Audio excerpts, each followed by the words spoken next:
Listo. Entonces estamos acá con el psicólogo Luis González, egresado de la Universidad de Manizales, y lo he escogido a él para hacer mi entrevista y él ha accedido a darme este espacio para poder entrevistarlo. Eh, entonces, bienvenido Luis, muchas gracias por participar. Gracias por invitarme. Esta entrevista es para la clase de formación humana con la profesora Carolina Fandiño y ella, sí, alrededor del semestre nos ha ido pues proponiendo actividades sobre nuestro desempeño como estudiantes de psicología y como potenciales psicólogos. eh, y ha sido pues muy interesante y otra actividad que nos propuso fue hacer una entrevista a una persona, a un psicólogo egresado de la universidad que nos interesara y que quisiéramos como conocer más su punto de vista y su mirada del mundo, digámoslo así. Además, Eh, entonces empecemos por preguntarte algo desde el principio, empecemos en orden. ¿Qué te llevó a sí, ti a estudiar psicología? ¿Cómo fue esa decisión? bueno, no, yo creo que desde muy temprano en la vida yo tuve como una inclinación hacia la parte de las humanidades en términos generales, mirando el conocimiento hacia la parte de las humanidades. Eh, Eso me llevó a explorar mucho en el campo de la literatura, del teatro. Tuve la oportunidad de mirar muchas cosas como la comunicación, el periodismo, en fin, pero era un gran interés y a la medida que se fue dando ese interés, fui teniendo como la necesidad de mirar como aquello en lo que yo pudiera encontrar cierta cientificidad.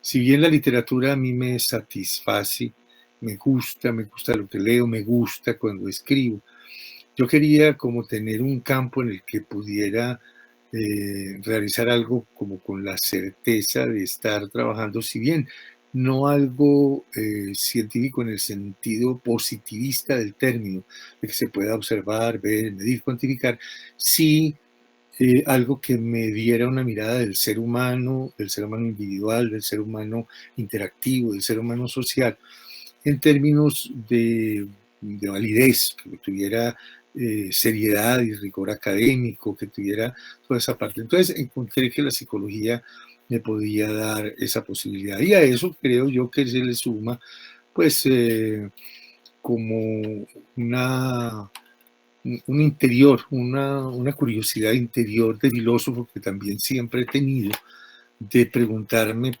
de tener los grandes interrogantes de quiénes somos, de dónde venimos, para dónde vamos, esto qué significa, por qué la muerte, por qué la vida, por qué el amor, por qué el desamor, por qué la amistad, en fin.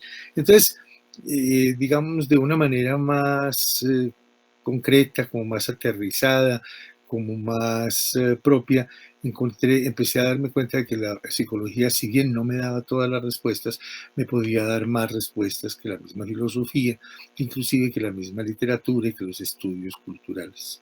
Entonces yo creo que por ahí fue mi camino, por ahí llegué yo a la psicología. Muy interesante. O sea que no fue algo, eh, pues como que de alguna manera siempre lo tuviste claro, ¿cierto? Y lo fuiste encontrando a medida que desarrollabas esa humanidad y ese gusto por las humanidades y por la filosofía y por la literatura. Ahí lo fuiste encontrando. Sí, sí, sí, fue así. Fue como una construcción, más que algo como desde que yo quiero ser tal cosa, desde que uno está niño, yo quiero ser bombero. Y entonces me voy toda la vida detrás de ser bombero, como por. No, no, no, yo creo que no. No, yo creo que di vueltas, miré, eh, traté de confrontar situaciones hasta que dije, este es un campo interesante para mí. ¿Y nunca probaste otra carrera o nunca iniciaste otra carrera? Siempre, pues empezaste con psicología primero o tuviste algunas elecciones anteriores? No, yo empecé por otra parte y la razón pues también existe y es clara para mí. Yo cuando terminé bachillerato, pues yo pensé en psicología y Manizales no tenía la posibilidad de estudios de psicología, ninguna. Inclusive la Universidad de Manizales no existía todavía. Y entonces hubiera tenido que irme a Bogotá y las condiciones de mi familia no permitían sostener un hijo como estudiante en Bogotá. Así fuera una universidad pública como la Nacional, que fue la primera que tuvo psicología en el país. No, porque pues eso hubiera implicado viajes a Bogotá, un apartamento, dinero para vivir, en fin, eso no era una posibilidad real en la casa de mis padres.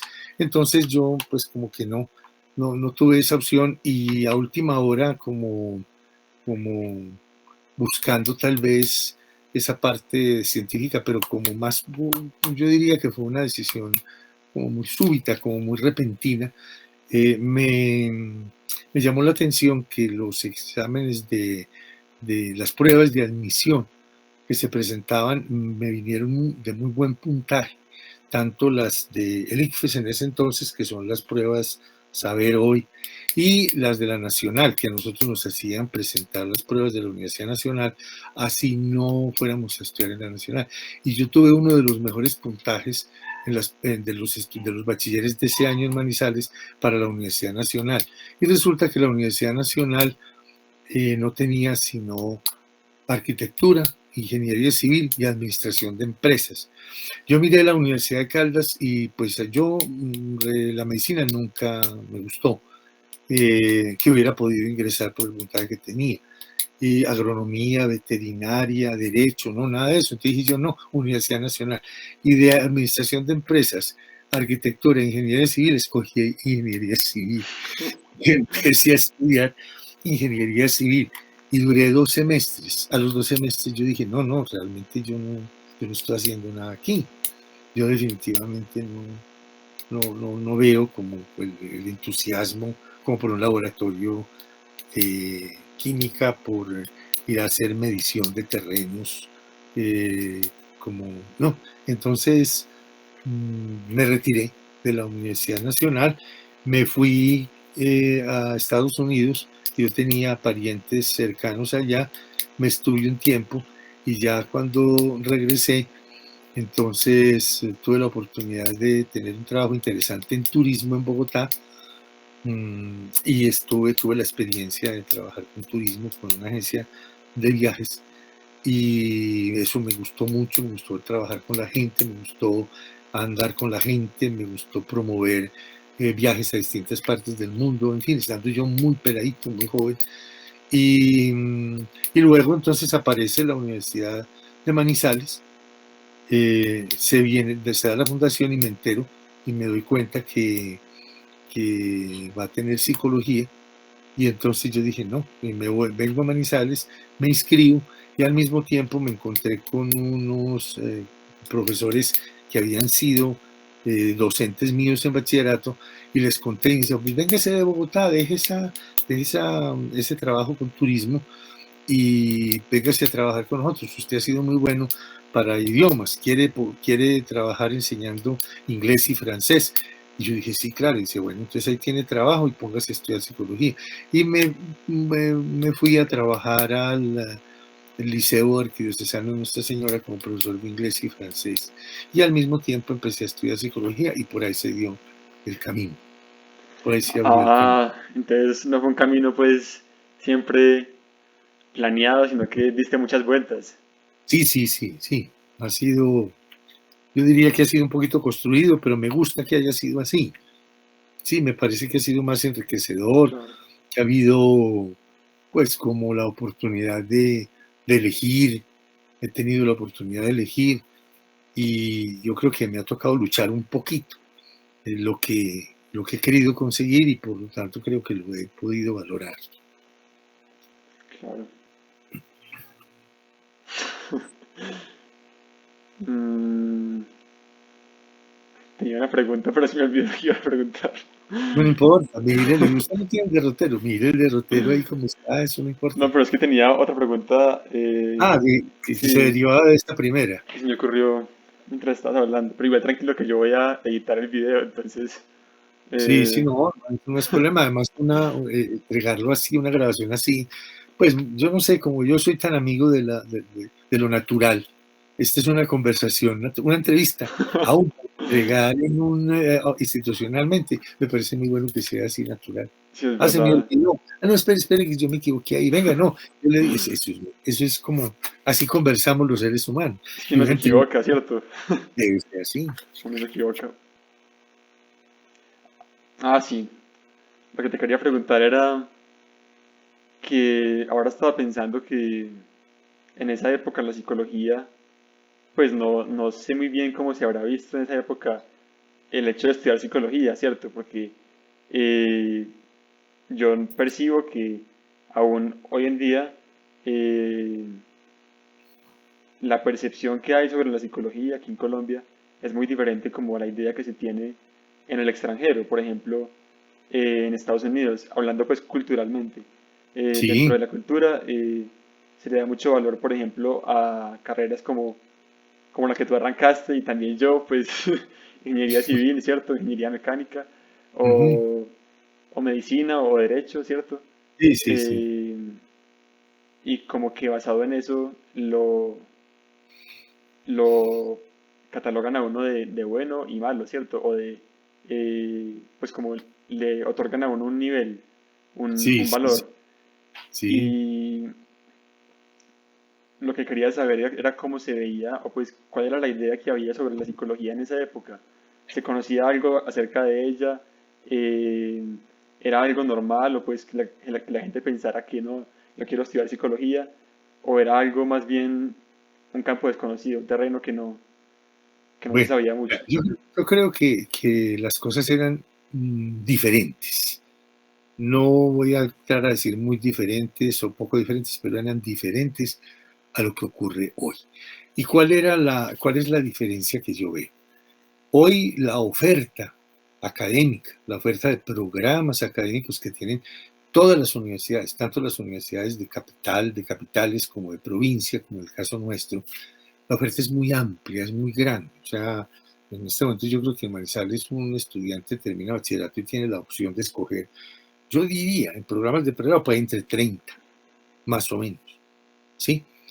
Eh, estoy hablando de que cuando yo termino, yo soy bachiller del año de 1968, Manizales tenía las tres carreras de la Universidad Nacional que yo te digo, no, y la otra universidad era la de Caldas, y en la de Caldas estaban las carreras clásicas, que eran Derecho, Medicina, Agronomía, Veterinaria, y paré de contar, no había más.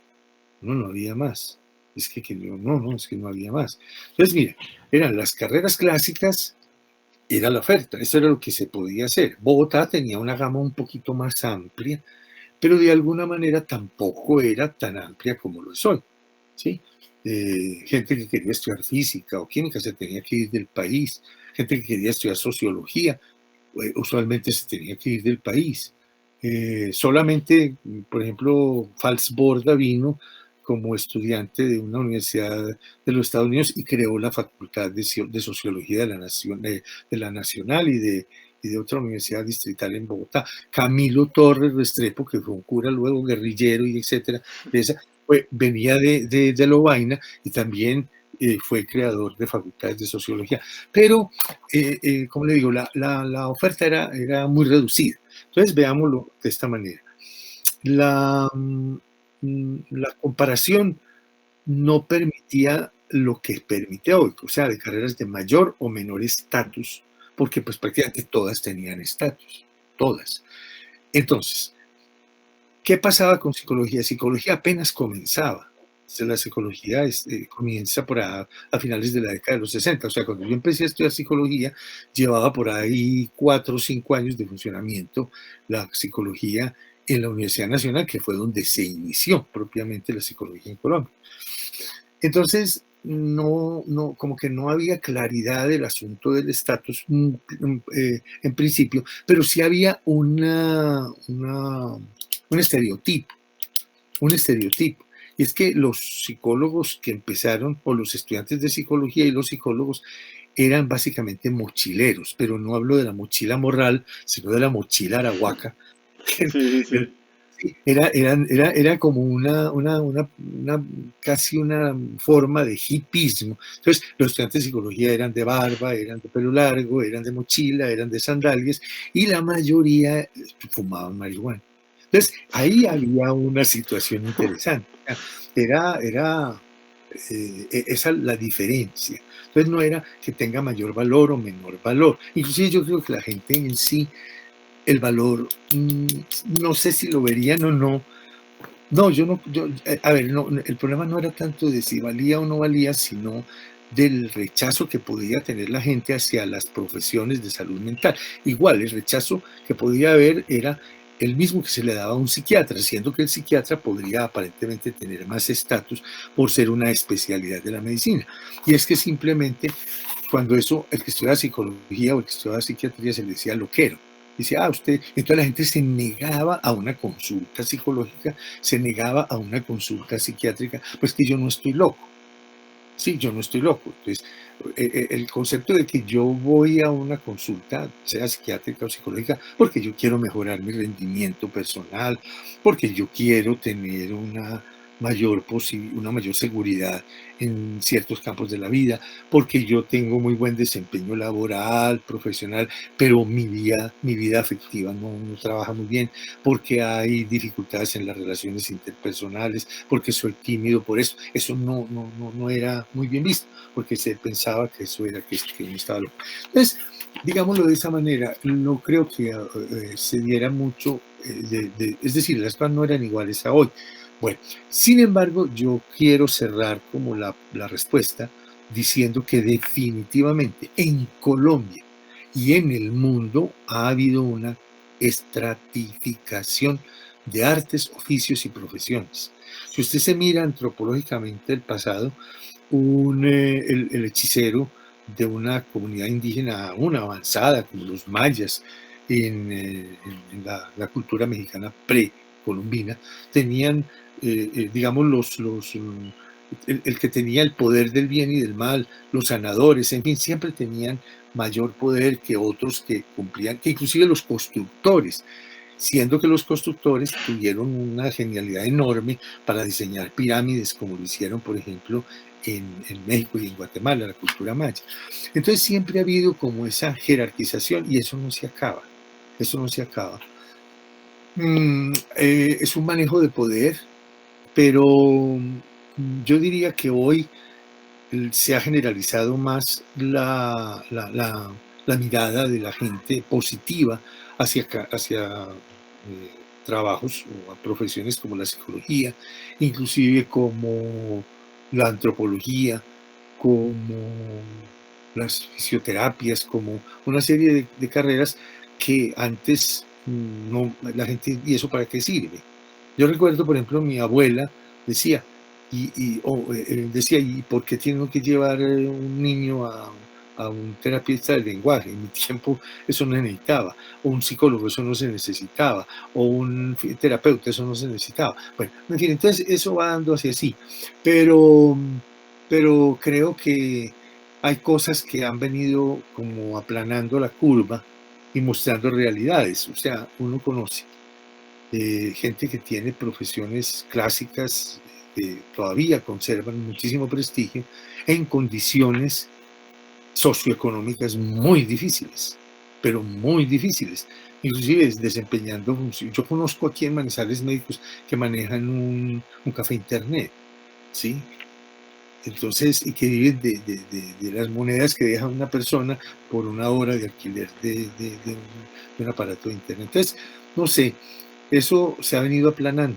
Y yo pienso que entramos en un momento de la historia que a mí me agrada mucho, y es que definitivamente lo que se impone es la calidad del profesional, no del diploma, es la calidad del profesional. O sea, ¿qué puedo yo ofrecer?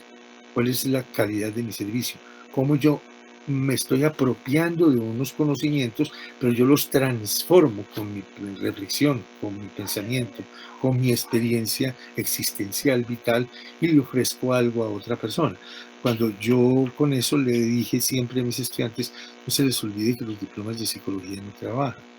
Y lo que trabaja es usted, el conocimiento mediado por lo que usted ha vivido, por lo que usted siente, por lo que usted piensa, por su ética, por el respeto que usted siente por el otro, por la concepción del ser humano que usted tiene. Entonces, es eso lo que le va a servir a una persona, a una pareja, a un grupo, a una empresa, cuando usted es psicólogo organizacional, o inclusive a una comunidad en el campo de la psicología social comunitaria. Eso es cierto. La cosa es que uno como estudiante muchas veces puede tender como a pensar que el camino acaba ahí con el diploma, que el diploma es como ya la ¿Mm? línea de meta, ¿cierto?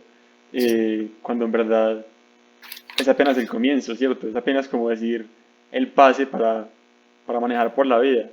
Casi que para Eh, empezar a aprender. sí, y mucho más en una profesión como es la Claro. psicología, que uno aprende con solo vivir, ¿cierto? Si uno, digamos, estudiara otra cosa que fuera algo más aplicado, algo más específico, pues tal vez nada más estaría aprendiendo cuando esté realizando esa tarea en específica. Pero Sí, sí. pues la psicología es una disciplina que con cualquier área de la vida pues se fortalece y se alimenta. Eso me gusta mucho. Y tiene una característica que a mí me llama mucho la atención, y es que no tiene plantillas. La psicología, el ejercicio de la psicología, o sea, la psicología aplicada prácticamente no tiene plantillas. ¿Qué quiero yo decir con eso? Si tú eres agrónomo y conoces el cacao, sabes que, por ejemplo, hay patologías o enfermedades del cacao, la monilia, por ejemplo. Entonces sabes que el cacao se le aplica tantos gramos de tal sustancia química a la tierra para combatir la monilia del cacao. Se mezcla de esta manera, se mezcla de esta otra, se pone tal proporción si es una tierra más alta o más baja. Entonces, en cualquier lugar del mundo donde haya cacao, puede aparecer la monilia del cacao y la voy a tratar con el mismo herbicida o con el mismo aparato. Esa es una plantilla. El caso del ser humano en términos ya psicológicos no lo tiene. Una persona, por ejemplo, con una depresión, no se parecen a otra con una depresión. O sea, la depresión de Pedro es muy diferente a la depresión de Juan y muy diferente a la depresión de María.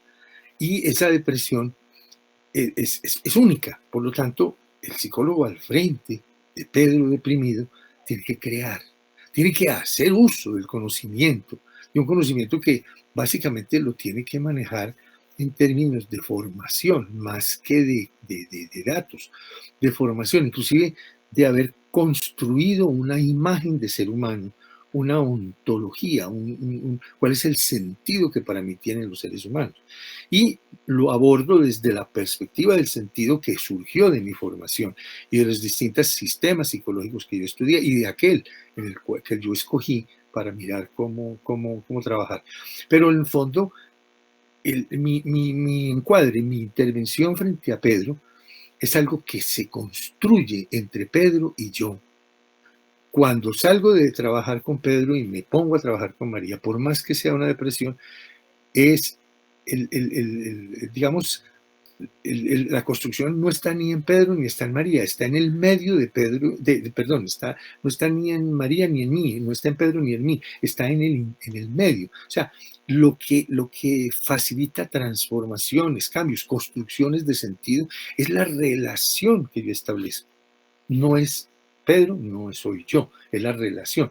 Y esa es una construcción única, es individual. Y la mayoría de las profesiones no tienen que hacer esas creaciones así. O sea, casi que todas las profesiones, unas más, otras menos, tienen plantilla. O sea, tienen un vademecum, tienen un historial, tales y tales y tales síntomas, Como una yo hago receta, esto.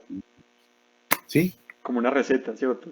Exacto. Entonces, pero no por eso minimizo yo a nadie, porque pues pienso que para eso está la investigación. Un ingeniero civil sabe que hacer un estudio de suelos Lo lleva a mirar la densidad del suelo, el nivel freático, las aguas que tiene, cómo están, y de acuerdo a eso, y a la cantidad de pisos y al tamaño del edificio, yo pongo unas estructuras de base, sí, unos cimientos que tienen esta magnitud y hierro de tal magnitud, etcétera, etcétera, pero lo trabajo con tablas. En psicología difícilmente se puede trabajar con tablas, inclusive la psicometría, que es una medición de aspectos humanos en términos de habilidades mentales primarias, inteligencia específica, ¿sí? Cuadros diferenciales de inteligencia, hay que mirarlo, hay que tenerlo como un instrumento, pero relativo. Yo no puedo decir pensar solamente que una escala Wechsler, por ejemplo, me dice exactamente qué tan inteligente es José. No, eso es porque, bueno, usted me ponía a hablar y yo no paro. No, no, adelante, Y, adelante, Luis. y eso puede ser preocupante para sus objetivos. Por ejemplo, si a mí me traen dos niños de 5 años, usted mira los parámetros de evaluación del desarrollo de un niño de 5 años y le dice, un niño de 5 años debe tener ya orientación, ubicación espacial, temporal, debe tener un conocimiento de sí mismo, de las partes de su cuerpo, debe tener, en fin, debe tener lateralidad definida, etcétera, etcétera. Entonces yo veo a un niño de 5 o 6 añitos, lo llamo, lo saludo y le digo, señáleme atrás, adelante, a la derecha, a la izquierda, arriba, abajo. Y puede que el niño me responda muy bien. Y le digo, ¿qué día es hoy? Para ver la ubicación temporal. Y él puede decir, hoy es viernes. Y la Navidad falta mucho, falta poquito. Y puede que me diga cosas de esas. O sea, yo puedo hacer una evaluación. Listo. Ese es el niño que yo puedo tener de ciudad. Pero si yo me voy a un pueblo, a un corregimiento bien lejos, por allá en el oriente de Caldas, y cojo un niño de una vereda y le digo, ¿y dónde es arriba? ¿Dónde es abajo? El niño se me asusta y puede que no encuentre el camino. O qué día es hoy. En fin, entonces de pronto yo tendería a coger los parámetros de una prueba de desarrollo eh, de un niño y decir, este niño tiene un retardo o un retraso en el desarrollo, el de la vereda, el del corregimiento, y este es un niño adecuado. Y no, si yo le digo al niño, vaya, tráigame esos terneros que están en el potrero, el niño es capaz de ir a coger el ternero y traerme, lo sabe enlazar, sabe cómo manejarse, sabe subir a un árbol, se sabe bajar, sabe cogerme unas frutas del árbol. El niño de la ciudad no es capaz. Entonces, volvamos al punto, o sea, la psicometría y todas aquellas cosas de plantilla que podríamos tener en la psicología en determinado momento pueden ser instrumentos, pueden ser útiles, pero no pueden ser absolutos. O sea, yo no puedo basar mi trabajo, mi conocimiento del otro en ese tipo de plantillas. Yo los puedo decir, bueno, vale la pena mirarlas, pero hay otra serie de situaciones que solamente produce la interacción que yo formo con el niño, con la persona, con el obrero, con la mujer, con el joven, con el anciano, con el enfermo, con el moribundo, que son las que me van a dar realmente la esencia de la situación psicológica de cada uno y donde aparece la oportunidad que yo tengo de darle la mano al otro. Porque de eso se trata, darle la mano al otro. No hacer nada por el otro, sino darle la mano al otro. Es así.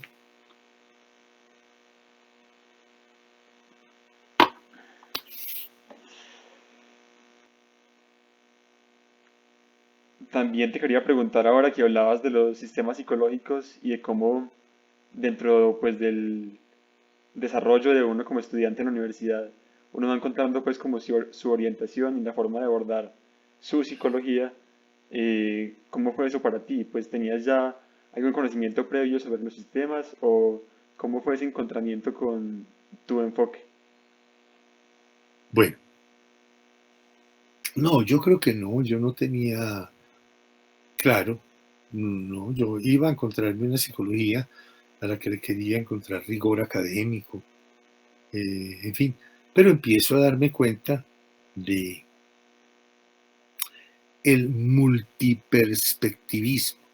O sea, empiezo a darme cuenta que hay muchos abordajes, muchos, y trato de observarlos y no me dejo llevar por un atractivo netamente emocional al comienzo, sino que digo, no, esto lo tengo que conocer. desaparecen las posibilidades mayores, y sobre todo en esa época, que eran del conductismo y el neoconductismo, todo el conductismo de Watson. Y, y entonces mm, lo miro. Y luego aparece el neoconductismo y pongo a ver todos los trabajos de Bandura, de Skinner, en fin, y yo veo cosas muy interesantes ahí. Sí.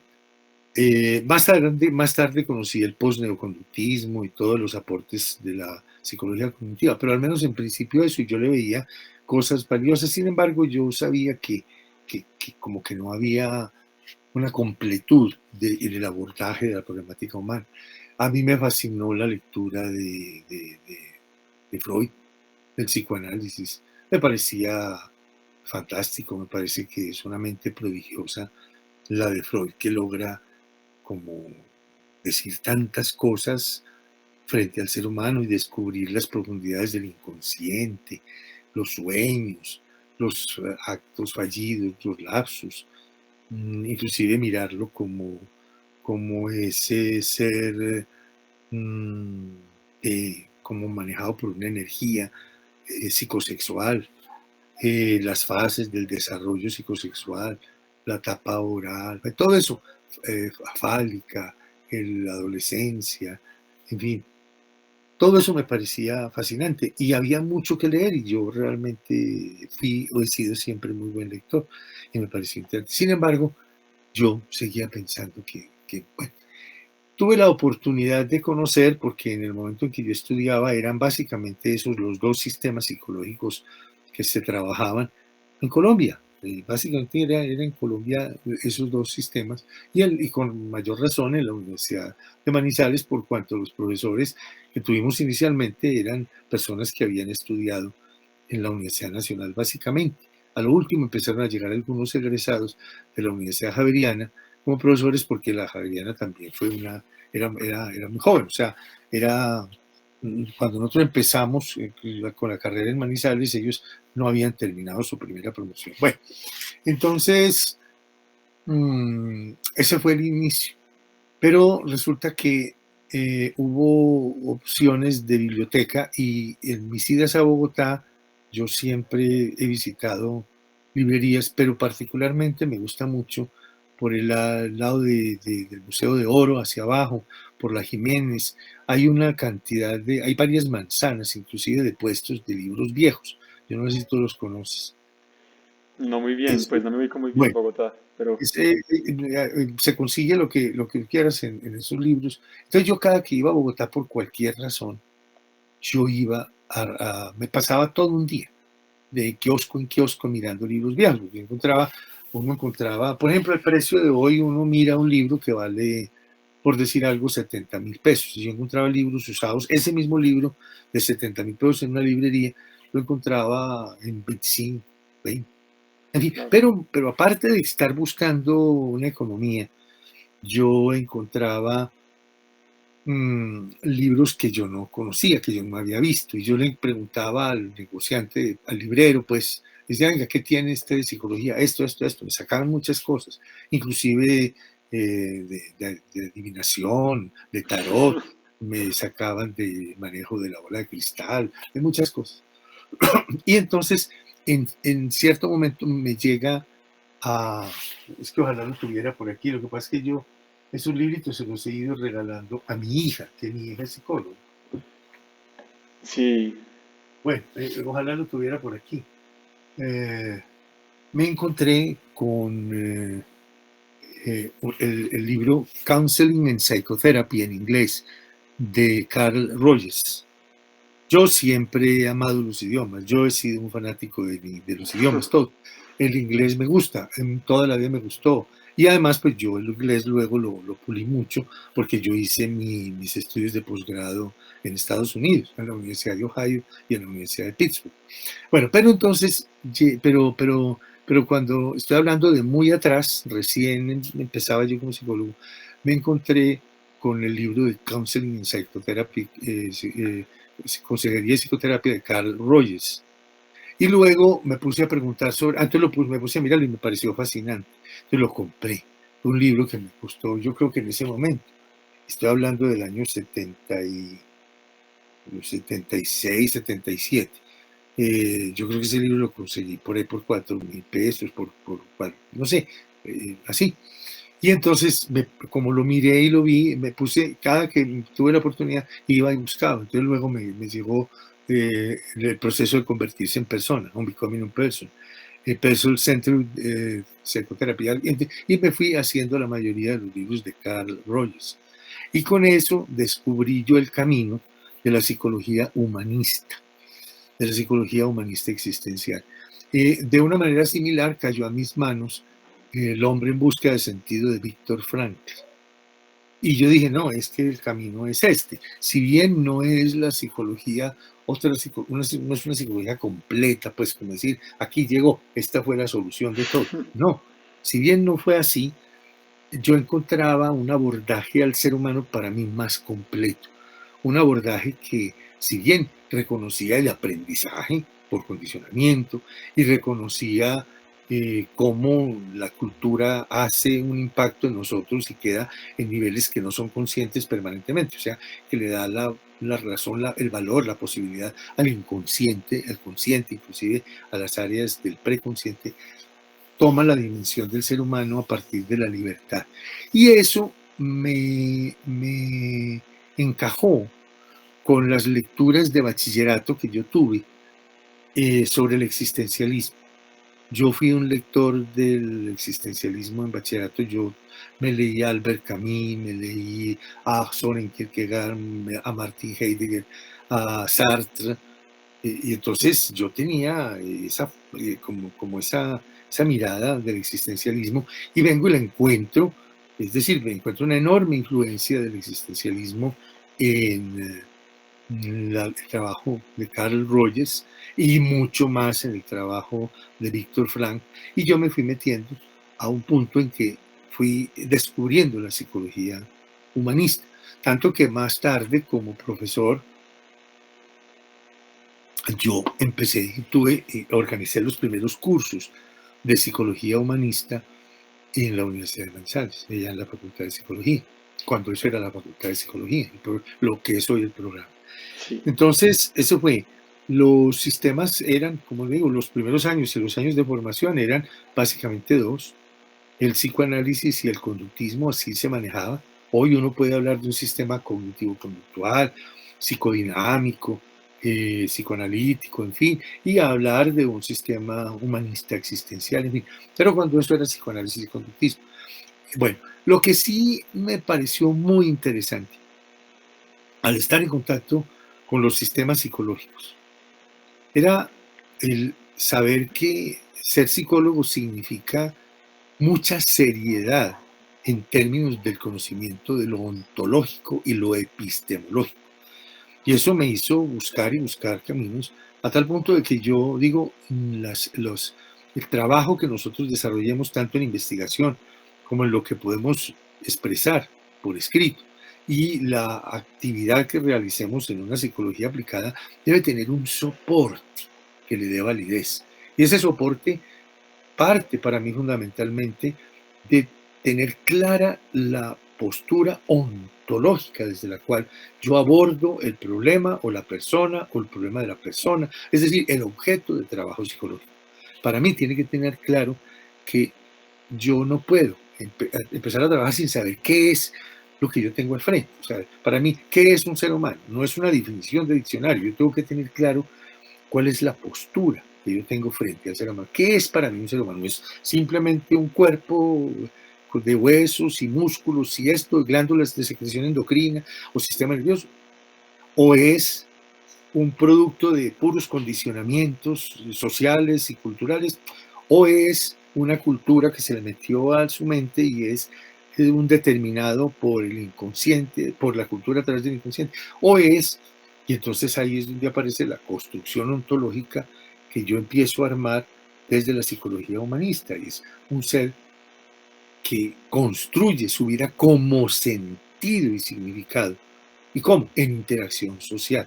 ¿Y debido a qué? A una cualidad fundamental que es la que las otras sistemas no miran, y es a través de la amplitud de su capacidad simbólica. Tal vez la dimensión más grande del ser humano es la capacidad simbólica. Otros me dirán, no, es la capacidad de pensar. Pero es que para mí pensamiento y lenguaje son sinónimos de una misma realidad. Y yo no puedo, si yo no tengo palabras, yo no puedo pensar. Y las palabras son la capacidad simbólica. Ahora, un perro puede tener capacidad simbólica, pero con 15 símbolos.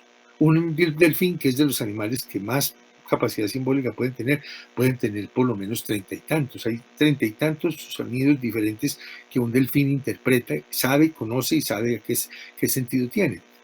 Los seres humanos tenemos una infinitud, porque cada palabra y luego cada símbolo y luego cada dibujo, inclusive símbolos con las manos, lenguaje gestual, actitudinal, postural, todo se convierte en ese lenguaje simbólico que contribuye a la construcción de sentido.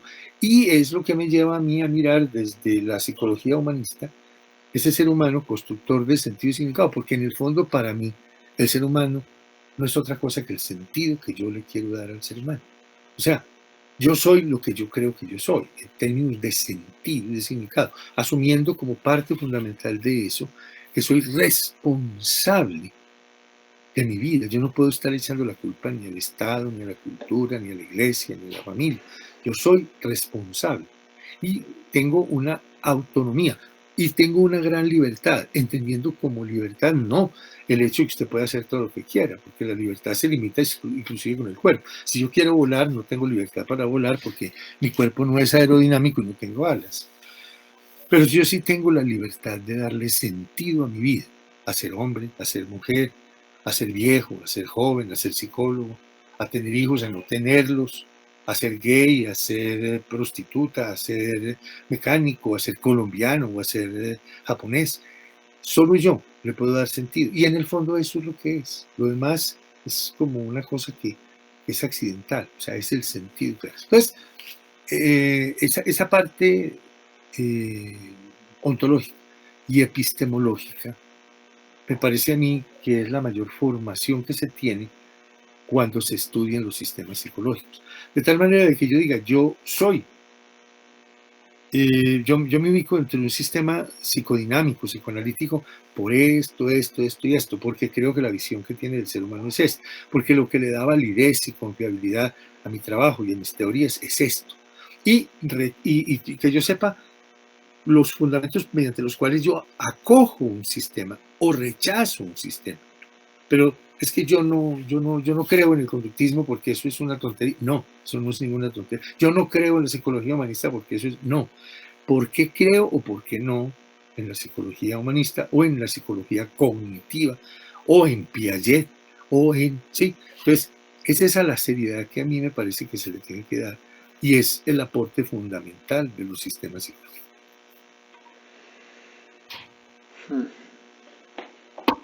Bueno,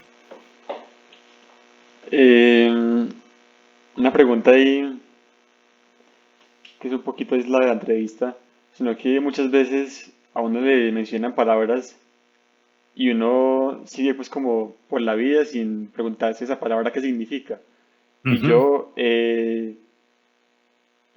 buscado pues la definición de epistemología en diccionarios y en internet, ¿cierto? Y tengo una definición de epistemología, pero me gustaría que me expliques un poquito más qué es la epistemología. Bueno, si usted busca en diccionarios, le va a decir que es el estudio del conocimiento. Sí, es lo que pretende darle validez del conocimiento y sobre todo al conocimiento científico. Pero yo le diría lo siguiente. Eh, la epistemología es una metaciencia. Quiere decir que está por encima de la ciencia. La ciencia estudia los fenómenos y los objetos de la realidad.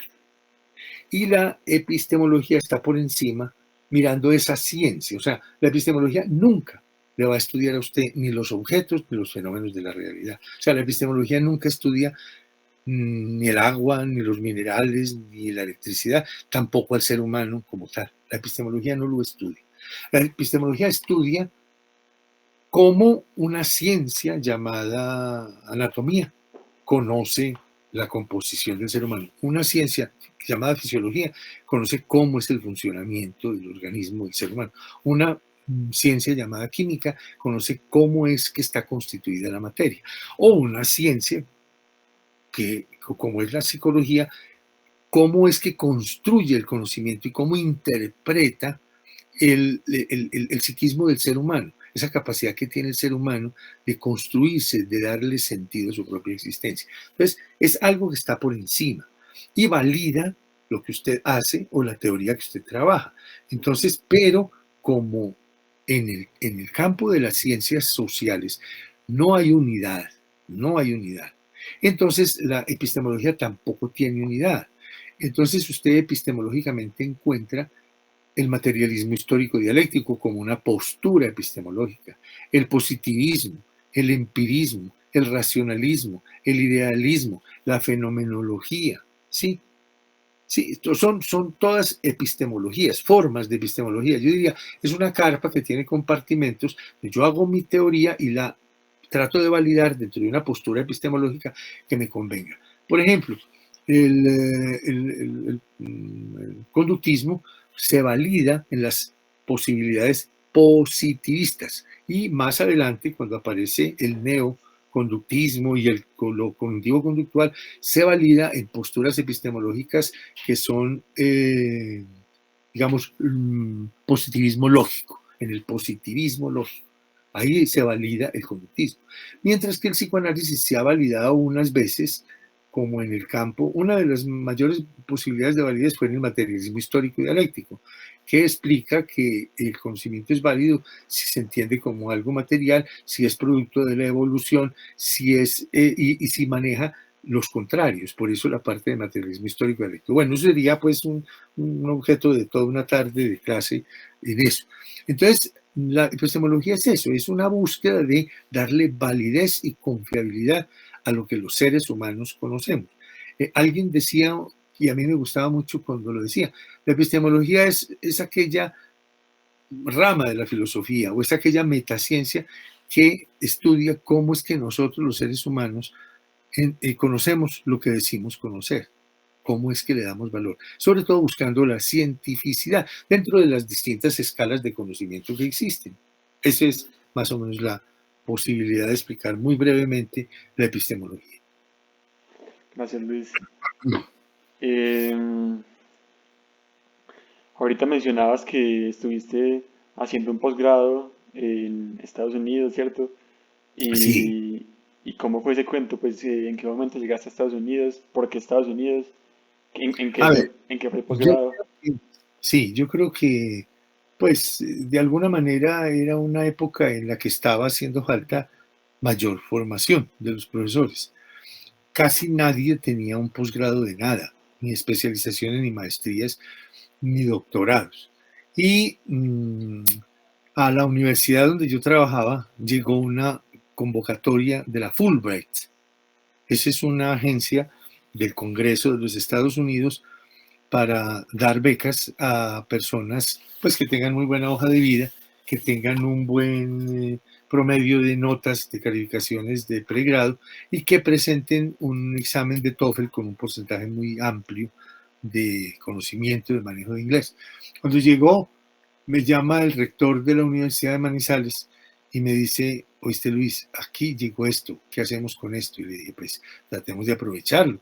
La universidad está muy joven, y lo que necesitamos es gente que vaya y vuelva, que vaya al exterior y vuelva y traiga ideas nuevas y empiece a promover investigación y empiece a promover la formación de posgrados, porque, en fin, el futuro de la universidad no es quedarse haciendo pregrado solamente, sino crecer hasta la formación de especialistas, gente con maestría y gente con doctorado. Y me dijo, hombre, ¿pero quién? Le dije, no, pues pensemos en tal o tal. Me dijo, venga, ¿y usted qué a usted le ha gustado esto? ¿Por qué no? Y le dije, pues hombre, yo no sé, yo, déjeme, yo manejo, a mí me gustaría, claro, pero pues, y bueno, y me dijo, Ale, vaya, preséntese a Bogotá, vaya, presente el examen, vaya, haga la entrevista, vaya, que le hagan el examen. Y se hicieron en 2 meses las vueltas y ya para el 1 de septiembre estaba yo en la Universidad de Pittsburgh estudiando. Entonces fue una cosa así, apareció una convocatoria y, y bueno, y se aprovechó y entonces allá me fui. Y la ventaja, y es una ventaja que yo le insinuó hoy a todo el mundo, aunque hoy es mucho más. Yo creo que yo sabía inglés cuando no se usaba saber inglés. Pues por eso nadie, no había colegios bilingües, prácticamente nadie hablaba inglés. Y a mí me gustó y yo lo aprendí, y bueno, en fin. Pero hoy que hay tantas posibilidades, tanto colegio bilingüe, en fin, es imperdonable que un profesional no sepa inglés. Además, porque es que usted con inglés se puede ir para donde quiera y inclusive con pocos recursos económicos conseguirse una beca y hacer, traer un posgrado y bueno, y inclusive conseguir trabajos en multinacionales, muchas cosas. Entonces yo sí digo, para mí una de las condiciones muy favorables de mi vida fue el entusiasmo que yo tuve desde muy temprano por los idiomas. Sí, eso fue más o menos la historia de eso. ¿Y que estudiaste en Pittsburgh? Yo en Pittsburgh empecé a hacer un diplomado. Primero fue un diplomado para llegar y poder afinar, y lo hice era como una literatura, pero orientado hacia la parte psicológica, como hacia la parte de comportamiento, como hacia la parte de desarrollo humano, pero mirando aspectos de literatura.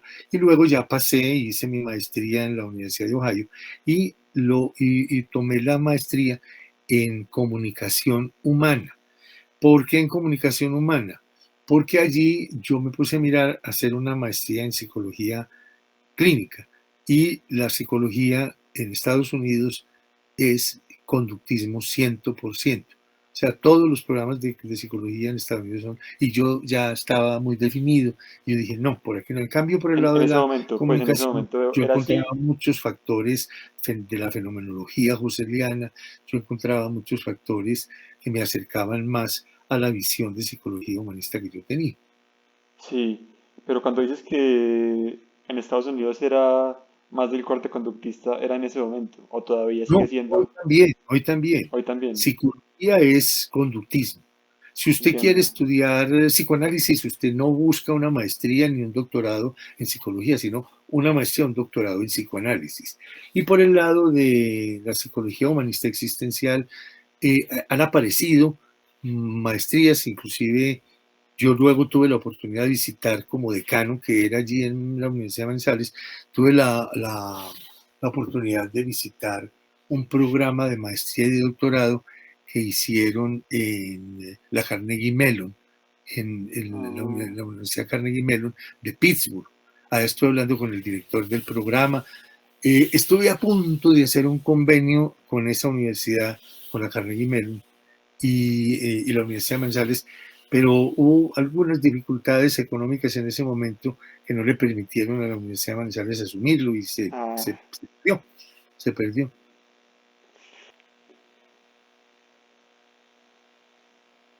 ¿cuál era tu actitud como estudiante? Era, pues, ¿cuáles eran tus sueños? ¿Cuáles eran tus expectativas en un futuro? Eh, ¿Qué idea tenías sobre tu profesión? ¿Cómo vivías pues esa vida de estudiante? Bueno, no, yo pienso que yo aproveché las oportunidades que la universidad me dio. Creo que pude tener una opción, una posibilidad de formarme en términos de liderazgo, porque desde muy temprano yo fui representante estudiantil y casi toda mi carrera fui representante a un consejo, a otro, al consejo académico, al consejo superior, al consejo directivo, pues en ese entonces. Y como que me gustaba eso. Lo otro es que eh, en mí siempre hubo una tendencia, o como pues como se lo decía yo ahora, desde el comienzo, a la escritura. Yo siempre he escrito. Y tanto que pues bueno, era una de las cosas que yo quería hacer al terminar el bachillerato. Y toda la vida me la pasé haciendo investigación y escribiendo. Entonces, desde que estaba como estudiante, yo me imaginaba que yo iba a tratar de formarme de la mejor manera para poder escribir y efectivamente ese tipo de sueños se logró. No me imaginaba como psicólogo estereotipado, o sea, yo no soñaba con estar en un consultorio o como el modelo médico de la psicología, no. Yo Sí, me imaginaba más como procesos más grupales, como procesos más de, de formación de conocimiento, como procesos, sí, como sociales, algo así. entiendo. Ahora en la clase de esta mañana, con el profesor Guillermo Orlando, estuvimos hablando sobre el concepto de virtud y cómo para cada persona es diferente esa virtud y de alguna manera es un objetivo, digámoslo así, de la vida encontrar lo que es mi virtud, ¿cierto? Eh, ya para terminar, me gustaría preguntarte cuál es tu virtud o Bueno, cómo describirías tu virtud. sí, a ver, pero ubiquémonos primero y tratemos de ponernos de acuerdo en el sentido de la palabra. Yo, por formación, por la misma formación de la psicología humanista existencial, yo considero todo lo humano como una construcción de sentido. O sea, ¿qué soy yo? El sentido y el significado que yo le doy a lo que soy, a lo que he sido, a mi trascendencia, a lo que he hecho, a lo que hago, a las personas que me rodean, a mi familia, a esos fenómenos existenciales más cercanos como son la amistad, el amor, la vida como tal, la familia y la muerte. Es eso, ese sentido. Yo tomaría la pregunta por la virtud, en términos de que es como una forma muy pulimentada o muy decantada del sentido que yo le dé a mi existencia y que me permite reunir en ella, en esa virtud, como esa coherencia o esa congruencia entre lo que yo siento, entre lo que yo, lo que yo siento, pienso, digo y hago. O sea, la coherencia, la congruencia. Eh, mi virtud es sentirme muy humano. Mi virtud es saber que le puedo dar sentido a lo que hago. Mi virtud es que yo poco me quiero juzgar y poco quiero juzgar a los demás. Mi virtud es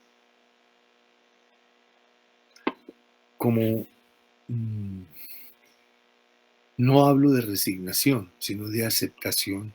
A mí me parece que el universo es maravilloso, que la vida es maravillosa. A mí me parece que así no lo comprendamos, o sea, lo digo yo desde mi perspectiva, así no lo comprenda del todo. Esto, este mundo en el que vivimos, con todas las dificultades que aparentan, que se presentan, es perfecto. Por algo pasa algo, por algo me duele lo que me duele, por algo me envejezco, por algo me voy a morir, por algo a veces cosas me entristecen, por algo muchas cosas me alegran. Entonces, la virtud es para mí, desde hace mucho tiempo, pero principalmente ahora que ya estoy más retirado, como el disfrutar la vida como es, las cosas como son. Yo seguramente lo hice muchas veces en el pasado, pero hoy yo no le reclamo a la vida, pero ¿por qué esto? ¿Pero por qué aquello? Tampoco siento necesidad de cambiar nada. Antes decía, yo voy a dejar de hacer esto, voy a dejar de hacer lo otro, yo tengo que cambiar, yo hoy me miro, me doy cuenta de mí mismo y simplemente me doy cuenta. A veces me río de cosas que hago, a veces me sorprendo, pero no me interesa, es decir, no, como que yo no quiero forzar nada. Yo pienso que mi virtud es esa, es aceptar y aceptarme. En la medida en que me acepto yo, acepto más a los demás. como que trato de no estar viendo cosas excelentes, bondadosas en nada, pero tampoco defectos ni problemas en nada. Como que las cosas son así. Hago lo que pueda por mejorar lo que hay a mi alrededor y en las personas, en fin, pero acepto con mucha tranquilidad la vida como bien. Esa sería mi virtud, en principio, central. Hay cosas otras como, por ejemplo, tengo muy buena facilidad para escribir, me gusta escribir. Eh, ahora, hace 2 años terminé una investigación, un escrito que es el de vejez, enfermedad y muerte. Ahorita acabo de terminar otro que salió en noviembre. Y aparte de eso, pues hay una cantidad de cosas publicadas desde el comienzo de mi vida como docente universitario. O sea, escribir para mí fue un valor y una satisfacción, ¿sí? Una gran alegría y una satisfacción. Pero hoy volvería a centrarlo. Es ser como soy, aceptar lo que soy y aceptar lo que viene, aceptar lo que es. No, muchas gracias Luis por la entrevista y por la oportunidad de poder conversar.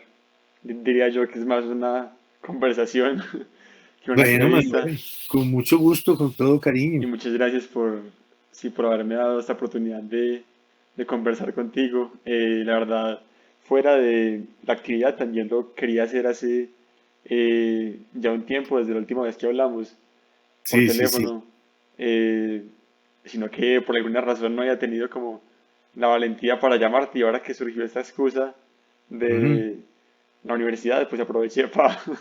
Ah, qué bueno, hombre, qué bueno. Me Sí, alegra mucho y es algo con lo que usted me honra, con lo que me está diciendo.